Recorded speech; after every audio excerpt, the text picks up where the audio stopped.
আজকে আমি তোমাদের ক্লাসে অ্যাঙ্গার মানে রাগ বা ক্ষোভ নিয়ে ছোট্ট একটি গল্প বলবো। গল্পটি হচ্ছে একটা পরিবারে একটা ছেলে ছিল প্রচন্ড রাগী।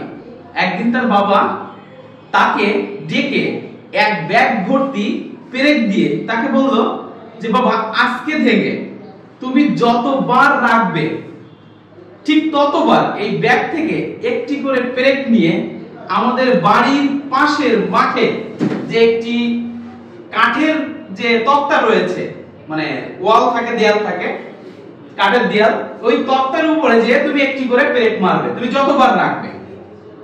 ছেলে তার বাবার কাছ থেকে পেরেকের ব্যাগটা নিল এবং ঠিক পরের দিন ছেলে ওই তক্তার উপরে 39টি পেরেক মারলো, কারণ ওই দিন ওই ছেলে 39 বার রেখেছিল। এইভাবে সে চিন্তা করলো যে আমি বারবার রাখছি আর বারবার যে তক্তাতে পেরেক মারছি এতে আমার কষ্ট হচ্ছে, তার থেকে রাগটাকে নিয়ন্ত্রণ করা যায় কিনা দেখি। এইভাবে একের পর এক প্রতিদিন সে ওখানে পেরেক মারতে শুরু করলো। আস্তে আস্তে পেরেক মারার সংখ্যা কমে আসলো এবং একটা দিন দেখা গেল যে তার ওই কাঠের উপরে একটা বা দুটো পেরেক মারতে হয়েছে। এবার এমন একটা দিন আসলো যেদিন তার কাঠের উপরে একটা পেরেকও মারা লাগলো না। তখন ছেলেটি তার বাবার কাছে এসে বলল, বাবা দেখো আমি কিন্তু আজকে এই কাঠের উপরে একটা পেরেকও মারিনি। তখন বাবা তো মহা খুশি, বলল ঠিক আছে তোমাকে অনেক ধন্যবাদ, তবে তুমি এবার আরেকটি কাজ আমাকে করে দেবা। সেটা কি কাজ? তুমি যতগুলো পেরেক ওই কাঠের উপরে মেরেছিলে এরপর তুমি যতবার রাখবে ঠিক ততবার ওই কাঠের উপর থেকে তুমি তোমার পেরেকগুলো তুলে নিয়ে আসবে।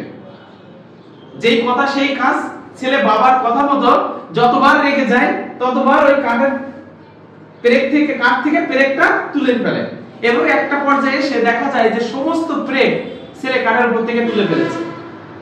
সে তার বাবার কাছে আসে, আবারও আসে, এসে বলে বাবা দেখো আমি আমার কাঠের উপরে মারা সমস্ত পেরেক তুলে ফেলেছি। তখন তার বাবা বলে তোমাকে আবারও ধন্যবাদ দিচ্ছি তুমি আমার কথা শোনার জন্য।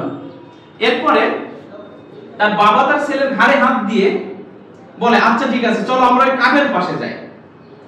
তখন ওই সেই তক্তাতে মারা পেরেক যখন তুলেছে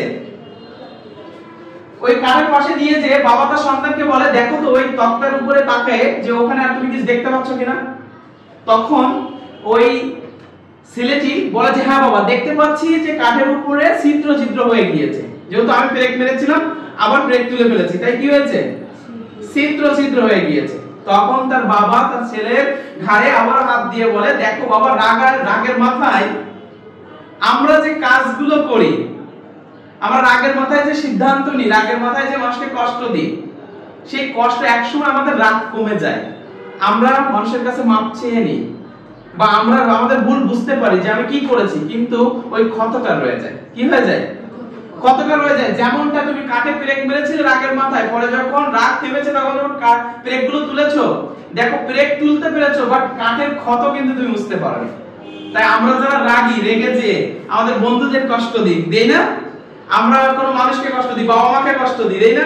আমরা অনেককে কষ্ট দেই, কিন্তু কষ্ট দেওয়ার পর আমরা রাগ থেমে গেলে আমরা যে আবার মাপ চাই, তাই তো? কিন্তু ওই মাপ চাইলেও ভিতরের ক্ষতটা কি মুছে যায়? ভিতরের ক্ষত মুছে না। তাই আমরা সবাই আমাদের রাগকে কি করব? কন্ট্রোল করব বা নিয়ন্ত্রণ করব। ঠিক আছে? সবাই নিজেদের রাগকে নিয়ন্ত্রণ করবে তো? ধন্যবাদ সবাইকে।